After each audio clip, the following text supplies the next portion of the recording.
Ralphie May would have been 50 years old on February 17th, born February 17th, 1972 in Chattanooga, Tennessee. A really cool dude I got to spend some time with. Tell you about that later. M Live saw him up in Michigan in 2013. They recapped some of Ralphie's material. Ralphie was talking about how a man of his size could pick up attractive women at the bar. Ralphie said, I've got a lot of charisma, plus women are forgiving and they can be charmed. It's just a numbers game. She might just be drunk enough. If she's already making out with you in public, she's drunk enough. Ralphie said the key was to approach the most attractive girl in the room and work your way down from there. At a certain point, you're bound to score. He also advised that it helps to let the woman do the talking and act like you're an incredibly good listener. He said, Michigan, it's a great state, somewhere. Y'all got a meth problem around here. Y'all know that, right? We bought gas and they said we could pay with cash credit or Sudafed. I know how you are in Michigan. Save your pain pills until you're feeling better. The website Grunge had a lengthy piece about Ralphie May. Ralphie was 17 when he won a contest that had a terrifying prize, which was opening for Sam Kinison. Ralphie performed and flubbed a punchline. He completely failed at getting his rhythm back. Before the show, Sam Kinison had given him some terrible advice. That advice was swear and yell. It had worked for Kinison. Ralphie May, 17, had no reason to think he was getting anything but actual advice, so he did it. Ralphie said, I got booed by 3,200 people. I started crying a little bit. I ran off stage. Then one of the biggest names in stand-up comes running out and tells me, I'll never be in stand-up comedy again, and I'm really crying. I got used, I got set up. He found out about a year later that Sam Kinison loved him and had raved about him. Ralphie May was invited to a party by Sam's brother, and there was no looking back. When Ralphie May performed on Last Comic Standing, he was a relatively svelte 450 pounds. That would have been the Ralphie that I knew. The Sun Sentinel says at one point Ralphie was 800 pounds. His problems had started with a car accident when he was 16. Ralphie May broke 42 bones in the accident, and his fight with weight was constant. He had gastric bypass surgery, his stomach stapled, even spent 2 months on Celebrity Fit Club. His goal weight was always 200 pounds, but he'd only make it down to about 350. He said he knew his size was a detriment to his career. I think there's a bias against fat people on network television.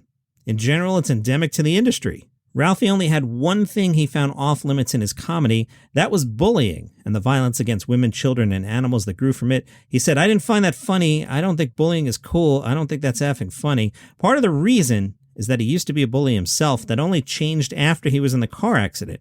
When he was recovering, a boy from his church would travel 60 miles 3 days a week just to visit him in the hospital and help Ralphie keep up with the schoolwork he was missing. When Ralphie got out and went back to the school the next year, he saw the same kid, depressed and the target of relentless bullying, all because he was gay. Ralphie said, I punched some ex-friends of mine in the face, people who deserved to be.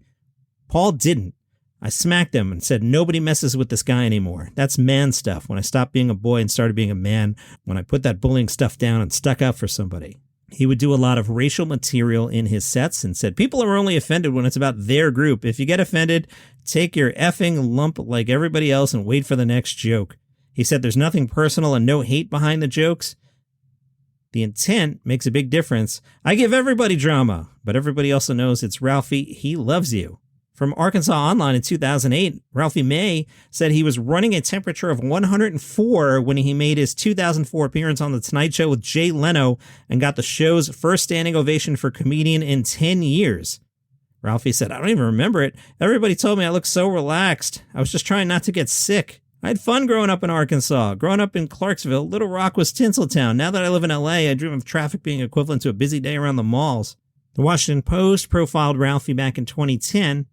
And said, Ralphie May has known for decades he wanted to be a stand-up since he first saw Johnny Carson hosting The Tonight Show when he was 9, and he instantly thought that Carson was truly bombing his jokes, not doing such as a comedic device. He thought he could do anything, and in the years since, he's kind of been right. They asked Ralphie, you do a lot more topical stuff than family stuff, right? Ralphie, yeah, but I've got a great one to talk about. My wife is Jewish, my babies are Jewish, my Jewish mother-in-law hates me, and I don't hardly talk about any of it. I do more topical stuff.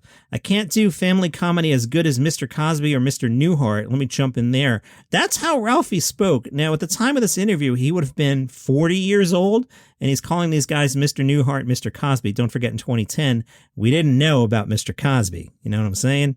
Back to the interview. I can't do family comedy as good as Mr. Cosby or Mr. Newhart or any great family comics. So if you can't do it better, then really aren't you just lagging behind the leader? All right, so what kind of topical things should people be looking forward to hearing you make cracks about, Ralphie May? Ralphie, If you ever thought Tiger Woods wasn't half Asian and half black, the last 2 months have confirmed it. It all started with a single car crash, the car never going over 20 miles an hour in his own neighborhood. That's the most Asian-y thing I've ever heard in my life. And then we find out he's cheating on his super hot wife with 18, 19 other hot white women. That's like super NBA black. It makes all his accomplishments that much more impressive. You're banging these women 3 or 4 times a night, and he likes to play 20, 21 holes a day, and he's banging all these women, and then he's still beating the best golfers in the world. Own that. Don't run from it. Tell everybody about it. So back at Sirius, we would often do demo shows with comedians, and the problem always came back to us being tuned into who the next hot comic was, and maybe the bosses being like, I don't know who that is. Get me Chris Rock. I don't know who that is. Get me Eddie Murphy. Now, the problem is, as I told the bosses, Eddie Murphy's not doing your comedy show for free. Give me a checkbook. But there were a lot of up-and-comers who would take leaps of faith with us. One of them was Ralphie May. And I remember I was out in Los Angeles working a demo show with him, I think. Anyway, he said he'd pick me up. So he picks me up, and I'm in Ralphie's large SUV. And he's like, hey, you mind if I go get the car detailed? No problem. So I'm just hanging out with him, and we went and got his car detailed, and there was a place with Mexican food next door, and we walked over and got Mexican food, and then went back to the car and went to the studio, and the whole time I'm just like, I'm just randomly out getting Mexican food with Ralphie May. Oh, hey. What a nice guy, though. And he was one of those people, unlike some of the comedians I've shaded here in the past, Aziz, that remembered who had helped him. Every Christmas, he would send a nice bottle of Dom Perignon to me at Sirius, and I appreciate it. And thank you very much, Ralphie. Just a nice guy that was always thankful and remembered who his friends were.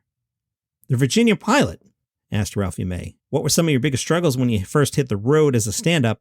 Ralphie, for the first 4 years, I was performing in 21 and up clubs. I'd be allowed to go in for my performances, then I'd have to leave. I couldn't just hang out. So I had that, and because I wrote fast and still do, I had people accuse me of stealing material. I'd go, yeah, who'd I steal that from? And they'd go, They didn't have an answer. It was just a way of trying to tear somebody down, to shake their confidence and make them distrust themselves and just generally hate on someone. It was a pit of vipers. A bunch of old, bitter comedians that had no mark and never left the cocoon. And because of that, for years they sat in judgment of other comedians and decided who was funny and who was going to have an easy path and who was going to have a hard one. And I came up on the hard one. Oh, yeah, there are comedians that do that.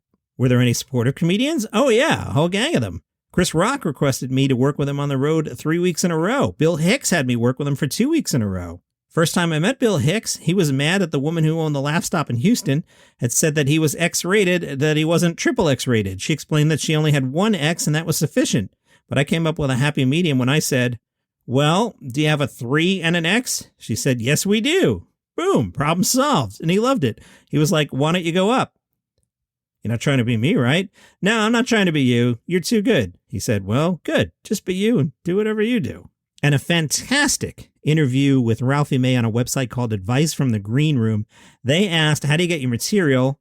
People always ask me that because I write about 2.5 new hours of material every year. It's easy. You play a game with yourself every time you go on stage. Every new joke is 5 points. Every new tagline is 2 points. Rearranging your material is 1 point. Try to get a minimum of 10 points per show. When I do a headline set, I'll average anywhere from 60 to 70 points. With one new joke every time you perform, a joke being anywhere from 8 to 12 seconds, depending on if it's fast or slow, you do 5 of those and you have a new minute. That rate, you'll have an hour of great material in a year.